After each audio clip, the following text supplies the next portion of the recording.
Welcome back नाजरीन। बड़ी अहम डेवलपमेंट है और ख़ास तौर पर ये जमात इस्लामी के लिए अहमियत की हामिल है। इलेक्शन कमीशन ऑफ पाकिस्तान की जानिब से इस समात का कहा गया था, दरख्वास्त जमा कराई गई थी सियासी जमातों की जानिब से, उसमें सर फहरिस्त थी जमात इस्लामी। और पहले हमने देखा 6 सीट्स के ऊपर जो है वो नताइज रोके गए थे, फिर 3 सीट्स और हो चुकी थी। फिर ये कहा जा रहा था कि 11 जो नशिस्तें हैं जिन पर इंतखाबात होने हैं, ये तमाम जो नशिस्तें मिला ली जाएंगी। तो जमात इस्लामी का दावा ये था कि हम सर फहरिस्त हैं, हमारा ही मेयर होना चाहिए।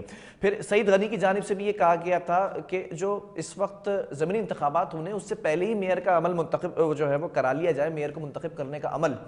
लेकिन ये तमाम चीज़ों में एक चीज़ जो है वो अवेटिंग थी, वो थी इलेक्शन कमीशन ऑफ पाकिस्तान की समात। इस समात से जो ताज़ा तरीन अपडेट्स हमारे पास मौजूद हैं, जो नताइज की तब्दीली पर जमात इस्लामी ने इलेक्शन कमीशन से रुजू किया था, उस पर 6 यूसीज़ के जो नताइज रोके गए थे और PTI और पीपल्स पार्टी की जो दरख्वास्तों के बाद सूरत हाल थी वो मज़ीद दिलचस्प देखी गई। एडवोकेट हसनैन अली चौहान की जानिब से अगर बात की जाए तो इलेक्शन कमीशन से बल्दियाती इंतखाबात में होने वाली धांधली पर इलेक्शन कमीशन में रुजू किया गया और फिर UC 4, 5, 8 के हवाले से इलेक्शन कमीशन में समात हुई। यूसीज के तमाम फॉर्म 11 और 12 इलेक्शन कमीशन में पेश किए गए और जिसमें पाकिस्तान तहरीक इंसाफ की वाज़ेह बरतरी हासिल है। ये जो है वो PTI की जानिब से दरख्वास्त जमा कराई गई थी, तो दलाइल भी पेश किए गए। लेकिन अब जो पीपल्स पार्टी और PTI हैं वो हमें पीछे नजर आ रही हैं। जमात इस्लामी की अगर बात करूं तो 83 नशिस्तें इनके पास हैं, पीपल्स पार्टी के पास 81 नशिस्तें हैं, जबकि PTI के पास 34 नशिस्तें हैं। पहले पीपल्स पार्टी आगे थी, अब 25 जो सीट्स हैं उसका रिजल्ट रोक लिया गया है, जिसके बाद के नताइज मैं आपके बता रहा हूं। फिर JUI है 3 सीट्स के साथ, TLP है 1 सीट के साथ और आज़ाद जो उम्मीदवार है उसके पास 1 नशिस्त है। हमारे साथ इस वक्त जमात इस्लामी के रहनुमा नजीब अयूबी ऑन कॉल मौजूद है। नजीब साहब, पहले भी आप प्रोग्राम में कहकर जा चुके हैं कि अक्सरियत हमारी ही होगी, सर फहरिस्त हम होंगे और मेयर भी हमारी सियासी जमात का होगा। दूसरी सियासी जमातें तंज के निश्तर तो बरसा रही हैं, लेकिन इलेक्शन कमीशन ऑफ पाकिस्तान की समात के बाद आप इस वक्त सर फहरिस्त नजर आ रहे हैं, कैसे? जी अस्सलाम वालेकुम बिलाल। वालेकुम सलाम। देखिए अल्हम्दुलिल्लाह ये जो सारे मामला चले और उसमें इस वक्त पार्टी पोजीशन जमात इस्लामी की सबसे ऊपर है और यही बात हम पहले भी कर रहे थे कि जब अदालत के अंदर हमने पहले 6 केसेस जमा कराए इलेक्शन कमीशन में और उसके अगले दिन हमने 3 केसेस और जमा कराए, तो उसके नतीजे हमने ये कहा था कि जो बदउनवानियां इसके अंदर की गई हैं, बेज़ाब्तगियां की गई हैं और जो प्रिजाइडिंग ऑफिसर्स के नताइज थे जिसमें जमात इस्लामी जीत रही थी, उन नताइज को RO ने तब्दील किया है, या अगर RO ने नहीं किया तो किसी और जगह से वो तब्दील हुए हैं। बहरहाल उनके नताइज में पीपल्स पार्टी को जिताया गया हमारी सीटों पे और इस वजह से हम 18 तारीख को इलेक्शन कमीशन गए और उसके बाद वहां पर हमारे केसेस की समाअत शुरू हुई और 25 तारीख फिर दी गई और 25 तारीख को फिर जवाबात मांगे गए रिटर्निंग ऑफिसर्स से, तो उन्होंने जवाब दिए और डिप्टी रिटर्निंग ऑफिसर्स ने भी जवाबात दिए, लेकिन अदालत की तसल्ली नहीं हुई और उसके बाद उन्होंने ये कहा कि जनाब 2 तारीख देते हैं और उसमें तमाम जवाबात दिए जाएं। तो उस वक्त भी मजीद हमने केसेस और पुटअप किए और अदालत की जो समाअत हुई इलेक्शन कमीशन की उसमें एक यूसी का जायजा लिया गया और उसमें बेकायदगियां महसूस की गई। फिर कमीशन ने ये कहा कि अब प्रिजाइडिंग ऑफिसर्स को भी बुलाया जाए अगली पेशी में। चुनाचे अब ये 3री तारीख दी गई है, 22 फरवरी। अब 22 फरवरी को जब अदालत में हम जाएंगे तो उस वक्त प्रिजाइडिंग ऑफिसर्स भी मौजूद होंगे, रिटर्निंग अफसरान भी मौजूद होंगे, तब ये पता चलेगा कि या तो रिटर्निंग अफसर ने गलत नतीजा किसी सियासी जमात के कहने में मुरतब किया है या ये कि कोई और किसी ने किया, तो वो दूध का दूध पानी का पानी हो जाएगा। अच्छा, इसी तरीके से PTI ने भी केसेस जमा कराए और लेकिन PTI ने गलती ये की कि अपने कागजात उसके सपोर्टिंग डॉक्यूमेंट नहीं लगाए, तो अदालत ने उनसे कहा कि आप अपने सपोर्टिंग डॉक्यूमेंट लगाएं। अच्छा, इसी दौरान पीपल्स पार्टी ने हमें काउंटर करने के लिए जमात इस्लामी की 2 नशिस्तों के ऊपर एतराजात दाखिल किए और उसकी वजह से हमारी 2 नशिस्तें कम हुई, लेकिन पीपल्स पार्टी की 15 नशिस्तें जो है उसको कलअदम करार दिया गया है, जो कि गलत उन्होंने जमा कराए थे। तो इस तरीके से पीपल्स पार्टी का जो नंबर्स है वो खासी बड़ी तादाद में इस बात का इम्कान है कि 22 तारीख को उनके 15 पे एतराजात जमा हुए हुए हैं और हमारे ऊपर और पीटीआई के उन 7 नशिस्तों के ऊपर एतराजात जमा हुए हैं। 2 नशिस्तों पे हमारी जमा की है, ये पीपल्स पार्टी ने किया है।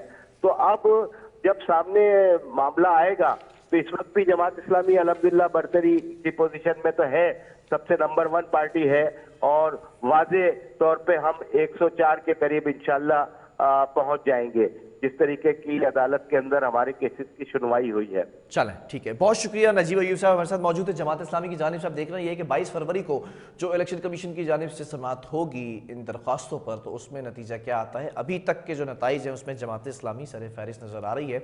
बहरहाल आगे बढ़ेंगे और जराइम से रिलेटेड बात करेंगे। कराची के अंदर सिक्योरिटी गार्ड कंपनीज जो हैं उनके दफ्तर भी अब महफूज नहीं रह सके हैं, गैर महफूज समझे जा रहे हैं, क्योंकि ऐसा ही कुछ वाक़या हुआ है। कराची के अंदर सिक्योरिटी कंपनी से 180 जदीद हथियार और वर्दियां लूट ली गई और जो मुल्ज़िमान थे, जो मुसल्लह डाकू थे, वो पुलिस की वर्दियों के अंदर सिक्योरिटी कंपनी के दफ्तर के अंदर घुसते हैं, जदीद असला, जैकेट्स और सिक्योरिटी गार्ड्स की वर्दियां ले उड़ते हैं। इसका मुकदमा दर्ज कर लिया गया है। इसी जो है वो हवाले से बात करते हैं। क्राइम रिपोर्टर हमारे साथ ऑन कॉल मौजूद हैं, हारून रशीद। हारून, ये क्या मामला है? जी देखिए बलाल साहब, अब पिछले दिनों जो है शालतीफ के इलाके में एक सिक्योरिटी कंपनी है जिसका बंद कंपनी से जो है ना असला चोरी किया गया है। जब मेरी बात हुई सिक्योरिटी वालों से, इनके एक अरशद है जिनकी मुद्दत में मुकदमा दर्ज किया गया है जी। कराची में सिक्योरिटी गार्ड कंपनी का जो दफ्तर था ये भी गैर महफूज हो तो नजर आ रहा है। शालतीफ थाने के हदूद में मुबीना तौर पर अरशद का कहना था कि हमारी कंपनी 2020 से बंद है। अच्छा, इनके कुछ जो लाइसेंस है वो भी जो के रेवेन्यू करने थे, वो भी लाइसेंस के जो इनकी मुद्दत होती है सिक्योरिटी कंपनी की, उनकी मुद्दत भी खत्म हो चुकी थी। अच्छा। इसके अच्छा सिक्योरिटी का ऑफिस जो है इनका बातों जो मुद्दई है अरशद, इनके मुताबिक के करेक्शन का काम अभी हमारा ये जेरे गौर था और हमने दोबारा फैक्ट्री को ऑन करना था, जिसके लिए हमने ये बंद हुई थी। कुछ हुकूमती के कागजात के अंदर कुछ वो चीजें थी जिसपे हमने 2020 में फैक्ट्री को बंद कर दिया था, अपनी सिक्योरिटी कंपनी को बंद कर दिया था। इसके बाद जो है अचानक जो इन्होंने इसमें बहुत सारे सवालात हैं, बहुत सारे सवालिया निशान उठ रहे हैं कि 2020 से एक सिक्योरिटी की कंपनी बंद है, वहां पे इन्होंने कोई स्टाफ नहीं रखा हुआ है, कोई गार्ड नहीं रखा हुआ है। इनका कहना है कि हमारे को एनी शाहिदीन ने बताया है कि एक पुलिस मोबाइल थी, एक गाड़ी और थी, जिन्होंने गेट तोड़कर अंदर गए हैं और वहां से असला निकाला है। एक बंद कंपनी सिक्योरिटी कंपनी के दफ्तर से 114 शॉट गने, 40-30 बोर पिस्तौल लेके उड़ गए हैं। इसके अलावा सिक्योरिटी गार्ड कंपनी की वर्दियां भी लेकर ठीक है, किसी किस्म की सीसीटीवी फुटेज सामने आ सकी है क्या? नहीं, देखिए इन्होंने जब मेरी आज बात हुई है इनसे, इनके जो मुद्दई अरशद है, इनका कहना है कि वहाँ हमारे पास, क्योंकि 2020 से हमारी सिक्योरिटी कंपनी बंद थी, यहाँ कोई कैमरे नहीं लगे हुए हैं। अंदर एक फुटेज बताई जा रही है कि वो शायद हो, लेकिन अभी तक पुलिस को भी वो कोई फुटेज नहीं मिली है। और ये इलाका ऐसे इलाके में है कि यहाँ पे इलाके गली के अंदर भी कोई भी सीसीटीवी कैमरा नहीं लगा हुआ है। अब ठीक है, यहाँ तो फिर इन्वेस्टिगेशन पर सिक्योरिटी का दफ्तर खोलना, कंपनी का ऑफिस खोलना, ये इनके लिए भी सवालिया निशान उठ रहे हैं। ठीक है हारून, मुझे ये भी बताइएगा, जो इन्वेस्टिगेशन इस वक्त की जा रही है वो फिर किस सिनेरियो से की जा रही है, जब सीसीटीवी भी नहीं है, एनी शाहिद भी नहीं है? जी बिल्कुल, यही तो एक हमारी भी समझ से बलात्कार है कि एक सिक्योरिटी कंपनी की दरख्वास्त पर इतना बड़ा मुकदमा दर्ज कर देना पुलिस का, और फिर अभी इन्होंने खसूसी टीमें तश्कील दी है जो इसकी बारीक नोयत के जो वो तहकीकात कर रही हैं। तो जब हमारी बात हुई एसएसपी आरिफ मेहर है जो तफ्तीशी जिला मलिर के इंचार्ज है, इनका कहना है कि मैंने एक डीएसपी की सरबराही में कमेटी तश्कील दे दी है। अब देखना यह है कि क्योंकि एफआईआर तो एफआईआर का मतलब यही है कि कोई भी शख्स फर्स्ट इंफॉर्मेशन। चलें, ठीक है, बहुत शुक्रिया हारून इस हवाले से हमें अपडेट करने के लिए। हारून रशीद हमारे साथ मौजूद थे, क्राइम रिपोर्टर, और इस मामले को भी जो है वो इन्वेस्टिगेट किया जा रहा है। बहरहाल वज़ीर आला सिंध को गुज़िश्ता 24 घंटों के दौरान जो जराइम की रिपोर्ट पेश की जाती है, हम आपको रोजाना बताते हैं, वो पेश कर दी गई है। वज़ीर आला सिंध सैयद मुराद अली शाह को गुज़िश्ता 24 घंटों के दौरान जराइम की रिपोर्ट जो पेश की गई है उसमें शहर भर में 131 स्ट्रीट क्राइम की वारदातें रिपोर्ट हुई हैं, जिनमें 37 मोबाइल नकदी छीने गए हैं, 2 कार चोरी की गई हैं, जबकि 4 मोटरसाइकिल छीनने की वारदातें शामिल हैं।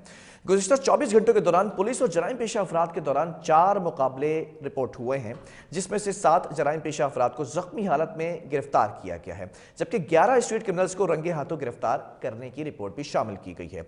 मजमूई तौर पर 140 मुल्ज़िमान की गिरफ्तारी अमल में लाई गई है, जिनमें से 35 स्ट्रीट क्रिमिनल्स, 13 कार लिफ्टर, 4 कातिल गिरफ्तार किए गए हैं, जबकि 19 अफराद को गैर कानूनी असलहा रखने पर 17 मंशियात फरोश और 52 दीगर जराइम में मुलविस अफराद को गिरफ्तार किया गया है।